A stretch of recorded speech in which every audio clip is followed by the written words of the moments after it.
Hello, hello, hello. How are you? Good, good, good. Well, I'm gonna go ahead and get started. Well, there's two or three. Listen. This is a challenge, um, because I've done this with one, and that's me. I have, I have done a complete lesson in one of my classes before when I was the only person on the screen. And the challenge was, are you going to do it anyway? And in that moment, I had to get over my little raggedy soul. It was a little cracked and crinkled, just a little lot, bit, a little lot bit. Yeah, it was cracked and it was crinkled. And I sat there and talked to myself when I looked at myself in the screen as if it was 500 people on there. I sure did. And it wasn't, and this is what I want to make clear, it wasn't nobody's intent um to make it that way, and that would be easy for us to fall back on, like, since no one showed up, then people not out to get you.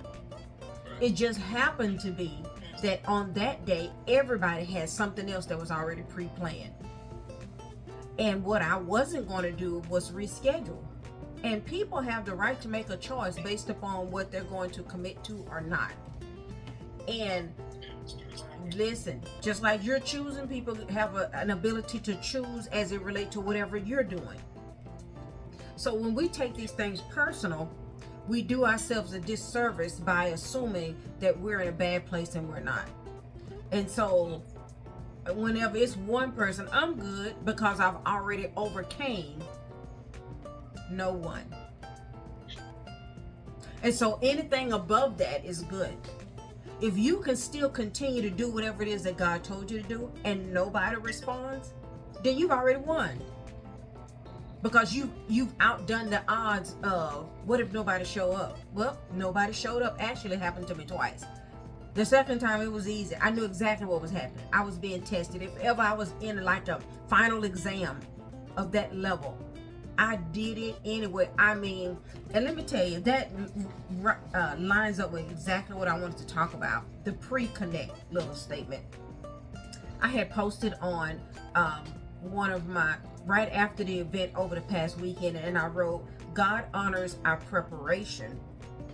He has a right to change his mind when you get in place.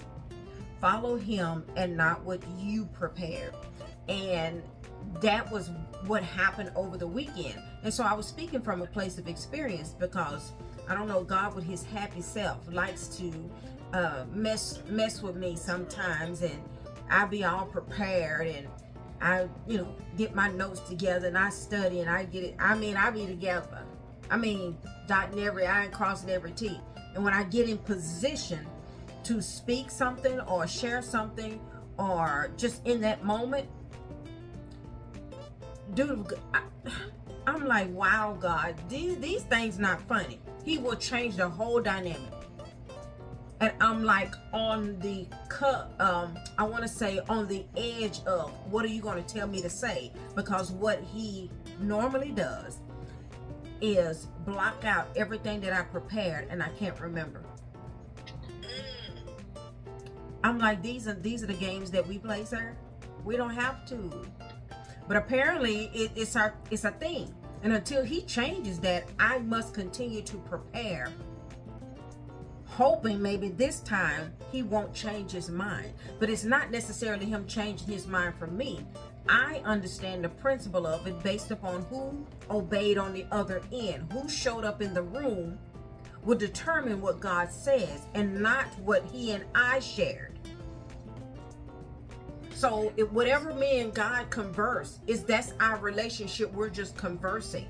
He's sharing with me. I'm jotting it down. I'm researching it out. I'm getting better understanding. I'm getting more insight. That's us. Even though it's relating to something in particular, that's an us thing. And so when we do our thing, I become more increased, I become more expanded, I get better insight, and I'm assuming that I'm going to utilize that information at the next place where I'm going. But again, it's based upon how the other people obey, whether they show up or not. So the whole thing is based upon someone else's choice. Being that I know that, I'm open for him to change I'm open for it. And because I'm open to that dynamic, I give him freedom to change what he wants to say. I could, like some of us, work hard to stay a stickler on a thing, and we're not pliable or we're not adjustable. So God cannot do a quick work. He can only do what's in our mind that we thought he wanted to do. We limit him. You see, we limit him based upon what we worked on together. And what we worked on together is true, because that's us. But we limit him by not being pliable enough for him to change his mind based upon the obediences of other people. So, I said all that to say, I learned how to go ahead and do what I need to do, whether anybody there or not. And I've learned how to be adjustable when it's time to do whatever he's asking me to do, because he change his mind based upon the conversations we've already had.